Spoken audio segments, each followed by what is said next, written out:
రెండో రోజు బీజేపీ జాతీయ కార్యవర్గ సమావేశాలు కొనసాగుతున్నాయి. హోంమంత్రి అమిత్ షా రాజకీయ తీర్మానం ప్రవేశపెట్టారు. రాజకీయ తీర్మానం వివరాలు వెల్లడించనున్నారు అస్సాం సీఎం. తెలంగాణపై ప్రత్యేకంగా ఫోకస్ పెట్టిన బీజేపీ కార్యవర్గం ఆ దిశగా తీర్మానాలు చేయనుంది. తెలంగాణ డిక్లరేషన్లో ఏముంటుందన్న దానిపై ఉత్కంఠ నెలకొంది.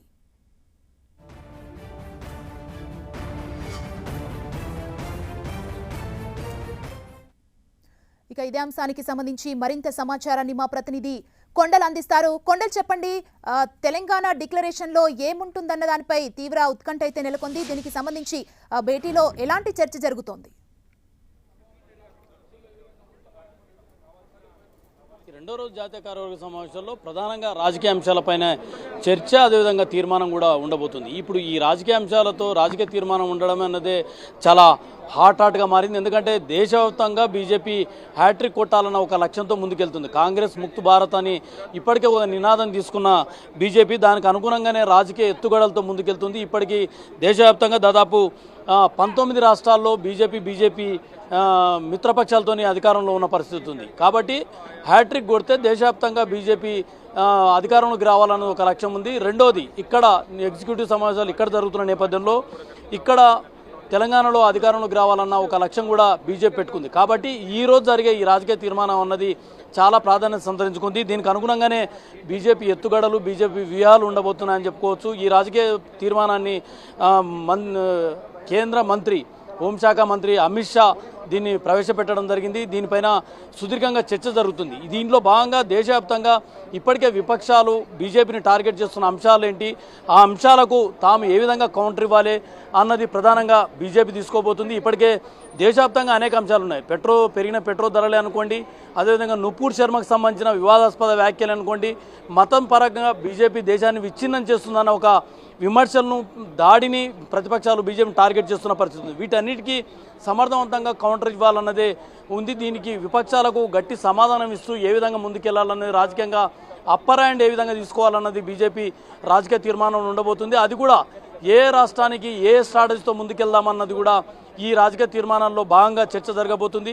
ఇక తెలంగాణ విషయానికి వస్తే ఖచ్చితంగా ఇక్కడ అధికారంలోకి రావాలన్నది ఇప్పుడు ప్రస్తుతం ఉన్న వాతావరణంలో తమకు రాజకీయంగా అనుకూలంగా ఉందన్న అభిప్రాయంతో బీజేపీ హైకమాండ్ ఉంది. దానికి అనుగుణంగానే ఇక్కడ ఏ విధమైన ఎజెండాతో ముందుకెళ్లాలని ఉంది. దేశవ్యాప్తంగా ఒకవైపు విపక్షాలు చేస్తున్న ఆరోపణలు టార్గెట్ చేస్తూ వాటికి సమర్థవంతంగా ధీటుగా ఎదుర్కొంటూ ప్రజలకు ఏ సందేశంతో వెళ్ళాలి, అభివృద్ధి అదేవిధంగా సంక్షేమం, ఈ రెండు అంశాలను తీసుకెళ్లాలన్నా వచ్చేవి ఎలక్షన్ వాతావరణం ఉంది. కాబట్టి త్వరలోనే గుజరాత్, హిమాచల్ ప్రదేశ్కు అసెంబ్లీ ఎన్నికలు రాబోతున్నది. దాంతో వెనువెంటనే తెలంగాణ కూడా ముందస్తు ఎన్నికలు రాబోతున్న చర్చ ఉన్న నేపథ్యంలో వీటికి ఏ విధమైన కౌంటర్గా రాజకీయ తీర్మానంలో అత్యంత ప్రాధాన్యత సంతరించిన అంశాలు అయితే ఖచ్చితంగా ఉండే అవకాశం ఉంది. చూసాం, ప్రధాని మోదీని కొన్ని ప్రశ్నలు కూడా సంధించారు. అంటే ఈ రోజు సాయంత్రం ప్రధాని మోదీ ప్రసంగం ఎలా ఉండబోతుంది? సీఎం కేసీఆర్ ఏవైతే ప్రశ్నలు సంధించారో వాటికి ధీటుగా సమాధానం ఉండబోతుందా? ఎలా ఎక్స్పెక్ట్ చేయొచ్చు ప్రసంగాన్ని? ఖచ్చితంగా బీజేపీ శ్రేణులు, బీజేపీ నాయకులు అయితే చెప్తున్నారు, ఖచ్చితంగా కేసీఆర్ నిన్న చేసిన కామెంట్స్, ప్రతి కామెంట్కు బీజేపీ స్ట్రాంగ్ కౌంటర్ ఇవ్వబోతుందన్న అభిప్రాయంతో ఉన్నారు. ఎందుకంటే నేరుగా సీఎం కేసీఆర్ నిన్న మోడీని టార్గెట్ చేశారు. అదేవిధంగా కేంద్ర ప్రభుత్వ పథకాలను టార్గెట్, కేంద్ర ప్రభుత్వ తీరును టార్గెట్ చేస్తూ ఆయన తీవ్రమైన ఆరోపణలు చేశారు. ఆరోపణలు చేయడమే కాకుండా ఇక్కడ ఎగ్జిక్యూటివ్ సమావేశాలు, జాతీయ కార్యవర్గ సమావేశాలు జరుగుతున్నాయి. కాబట్టి ఈ సమావేశాల ముగిసే లోపు దీని అన్నింటికీ సమాధానం చెప్పిన తర్వాత తెలంగాణ నుంచి వెళ్ళాలని చెప్పి కూడా ఒక రకంగా రాజకీయంగా హెచ్చరిక జారీ చేసి అనుకోవచ్చు. కాబట్టి ఈ అంశంలో ఇక్కడ నుంచి స్ట్రాంగ్ కౌంటర్ ఇవ్వకపోతే క్షేత్రస్థాయిలో ఇది ఒక రాంగ్ మెసేజ్ వెళ్తుందన్న అభిప్రాయం అయితే బీజేపీ నేతల్లో ఉంది. దానికి అనుగుణంగానే ఖచ్చితంగా మోడీ బహిరంగ సభ వేదికగా ఇక్కడ స్ట్రాంగ్ కౌంటర్ ఇస్తారన్న చర్చ కూడా జరుగుతున్న పరిస్థితి ఉంది. ఇక్కడ బీజేపీ నేత రాకేష్ రెడ్డి ఉన్నారు.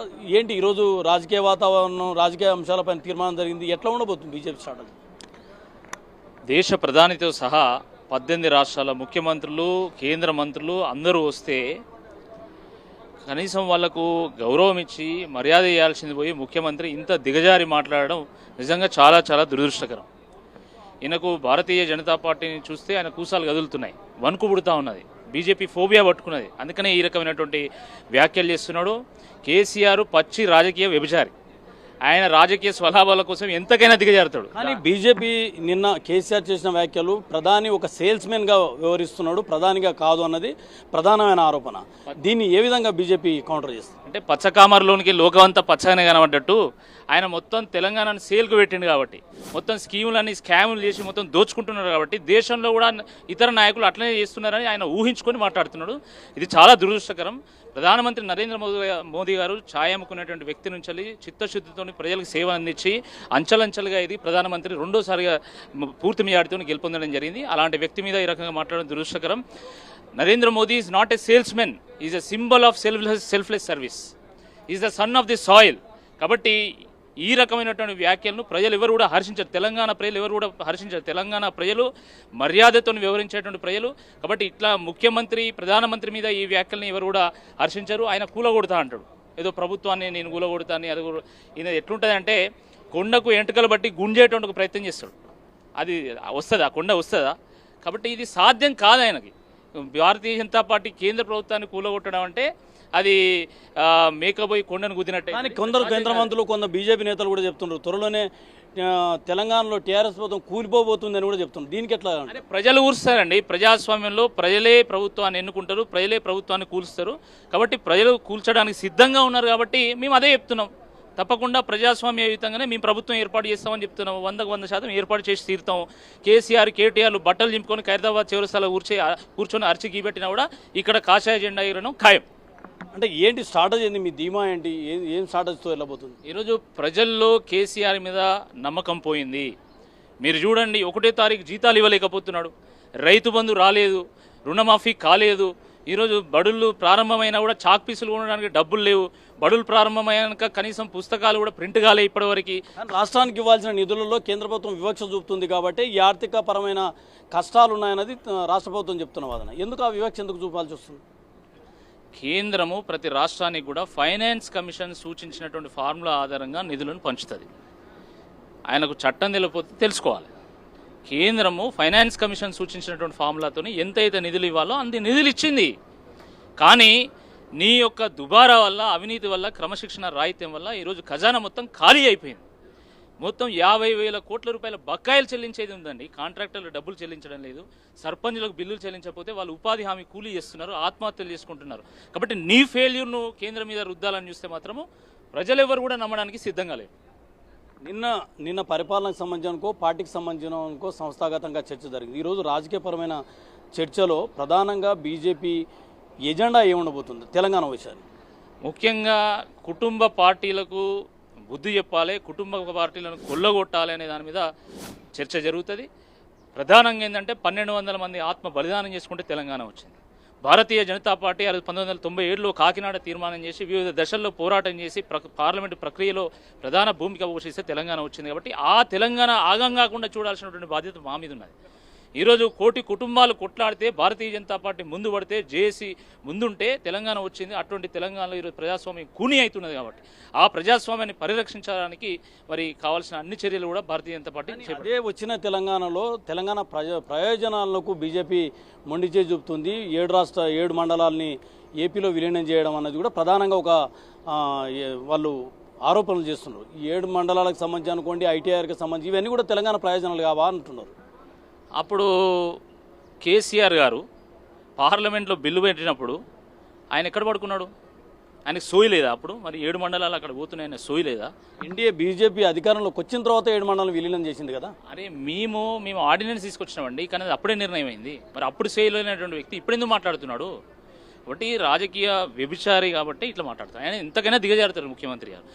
ఐఎమ్ వెరీ సారీ, ఇలాంటి వర్డ్స్ యూజ్ చేయడం చాలా దురదృష్టకరం. కానీ మీరు ఆలోచించండి, భారతీయ జనతా పార్టీ జాతీయ కార్యవర్గ సమావేశాలు ఏర్పరచుకుంటుంటే మా ప్రాంగణంలోకి వచ్చి జెండాలు పెట్టడం ఏందండి? అతిథి దేవో భవ అనేది మన సంస్కృతి, మన సాంప్రదాయం. దాన్ని కూడా తలదనే విధంగా ముఖ్యమంత్రి గారు వివరించినటువంటి కారణాన తప్పకుండా భారతీయ జనతా పార్టీ అంతే కఠినంగా మాట్లాడాల్సి వస్తుంది. ఓకే, ఇది మొత్తానికైతే తెలంగాణలో టీఆర్ఎస్ పట్ల ఒక స్పష్టమైన వైఖరి ఎజెండాతోనే బీజేపీ వెళ్ళబోతుంది అన్నది మనకు అర్థమవుతున్న అంశం. ఈ రాజకీయపరమైన తీర్మానంలో చాలా సీరియస్గా అధికారంలోకి రావడమే లక్ష్యంగా ఒక ప్రత్యేక కార్యాచరణ కూడా బీజేపీ తీసుకునే అవకాశం ఉంది. దాంతోపాటు దేశవ్యాప్తంగా కూడా బీజేపీ విపక్షాలకు ఒక గట్టి సమాధానం ఇవ్వడంతో పాటు దేశవ్యాప్తంగా ఉన్న ప్రజలకు కూడా బీజేపీ 8 ఏళ్ల పాలనలో ఏం చేసింది, 8 ఏళ్ల పాలనలో జరిగిన అభివృద్ధి ఏంటి అని వివరిస్తూనే వాళ్ళ మనసు దోచుకునే విధంగా ఒక ప్రత్యేక కార్యాచరణ ఉండబోతుంది. దీంతోపాటు సంస్థాగతంగా పార్టీని బలోపేతం చేయడం లక్ష్యంగా ఇప్పటికే నిన్నటి కార్యవర్గ సమావేశంలో ఒక నిర్ణయం తీసుకుంది. ప్రెసిడెంట్, రాష్ట్ర అధ్యక్షులు ప్రతి జిల్లాకు ఒక రోజును కేటాయించాలి, క్షేత్రస్థాయిలో ఆయన ఆ జిల్లాలో పర్యటించాలి, పార్టీ గురించి పూర్తి స్థాయిలో ముందుకెళ్లాలన్న ఒక నిర్ణయం తీసుకుంది. దాంతోపాటు జాతీయ వ్యాప్తంగా కూడా జాతీయ స్థాయిలో కూడా హర్ ఘర్ తిరంగా అంటూ ఒక కార్యక్రమాన్ని కూడా బీజేపీ శ్రీకారం చుట్టబోతుంది. ఇట్లా పార్టీని సంస్థాగతంగా బలోపేతం చేసుకుంటున్న విపక్షాలపైన అప్పర్ హ్యాండ్ కోసమని రాజకీయ తీర్మానంలో ఒక స్ట్రాంగ్ నిర్ణయాలతో కౌంటర్తో ముందుకు రాబోతుంది బీజేపీ. Thank you Kondal.